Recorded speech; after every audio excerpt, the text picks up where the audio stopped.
عمومی طور پہ ہم کسی سے محبت اس لیے کرتے ہیں کہ اس کا ہمارے کندھوں پر کوئی احسان ہوتا ہے تو ہم اس کے بدلے میں اس سے پیار کرتے ہیں۔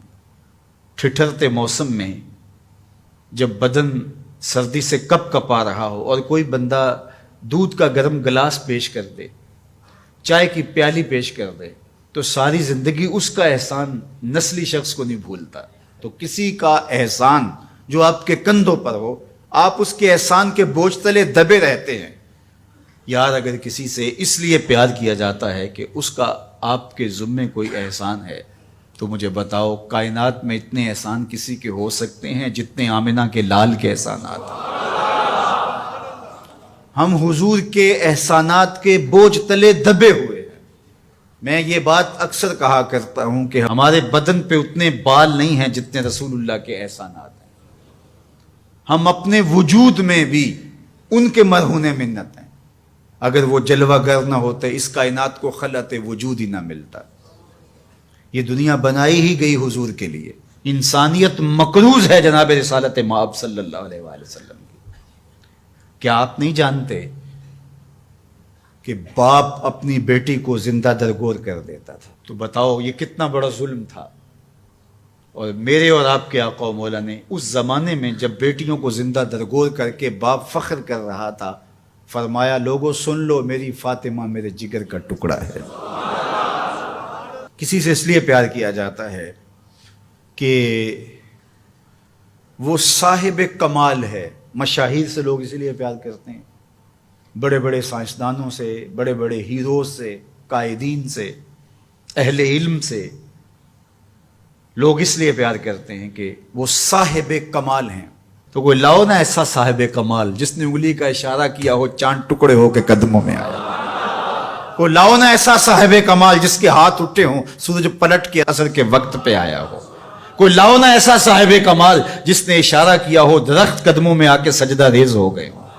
کوئی لاؤ نا ایسا صاحب کمال جس نے اشارہ کیا ہو کھجوریں پکی ہوئی قدموں میں آ کے گری ہوں۔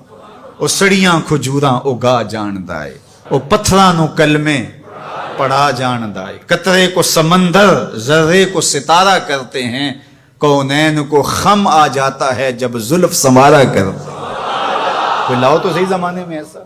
اچھا کسی سے پیار اس لیے بھی کیا جاتا ہے کہ مستقبل میں اس کی کوئی ضرورت پیش آنی ہوتی ہے تو بندہ تعلق رکھتا ہے۔ تو اگر یہ غرض ہے محبت کی تو بتاؤ نزع سے اوکھا ویلا ہو سکتا ہے؟ بتاؤ حشر سے کوئی اوکھا ویلا ہو سکتا ہے؟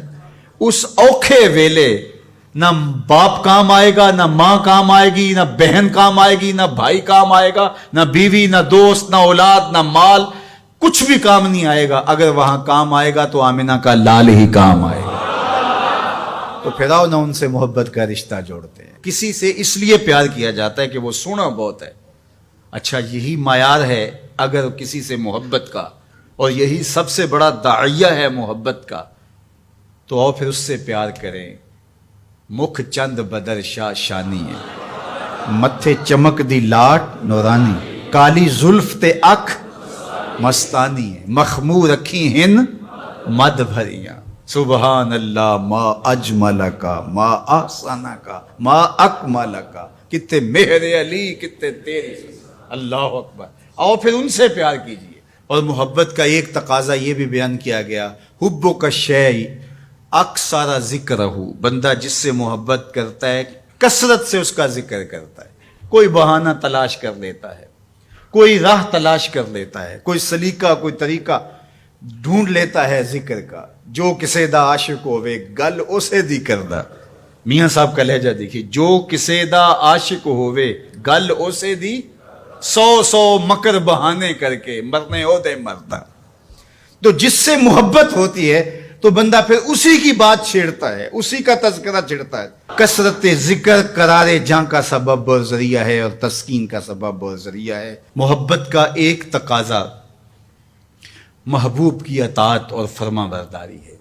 جس سے بندہ پیار کرتا ہے اس کی بات بھی مانتا ہے، اس کے انداز کو اختیار کرتا ہے، اس کے طرز زندگی کو اپنے زندگی میں اتارنے کی کوشش کرتا ہے۔ وہ کیسی محبت ہے کہ محبت ہو اور محبوب کی مخالفت ہو رہی ہو۔ میں اور آپ غور کریں ہمارا کیا کیا حضور کو پسند نہیں۔ سر کی چوٹی سے لے کے پاؤں تک اپنے آپ پر غور کریں. اپنی شادی بیاہ سے لے کے عقیقے ولیمے تک اپنے انداز زندگی پہ غور کریں. اپنے بچپن سے لے کے بڑھاپے تک اپنی زندگی پہ غور کریں. اپنے کاروبار سے لے کر کے طرز معاشرت پر غور کریں.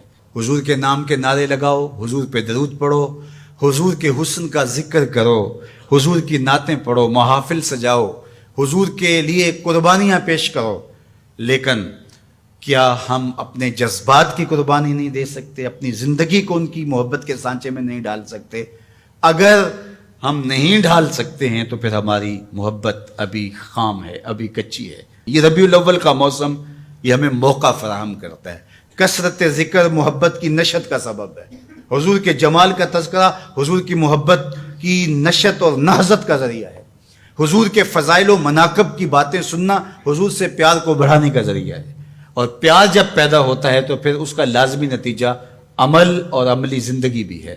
اس لیے اس موسم کو بھرپور گزاریے گا، اچھے انداز سے گزاریے گا، اور میلاد کے نام سے کسی خرافات سے اپنے آپ کو محفوظ رکھیے گا.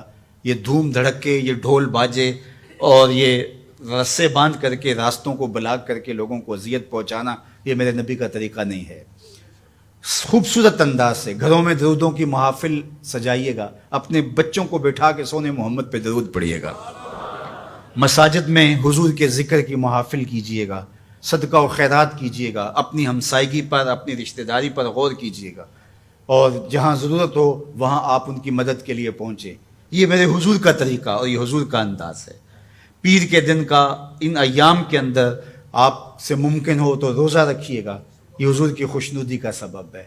اللہ کے حضور شکرانے کے نوافل ادا کیجیے گا.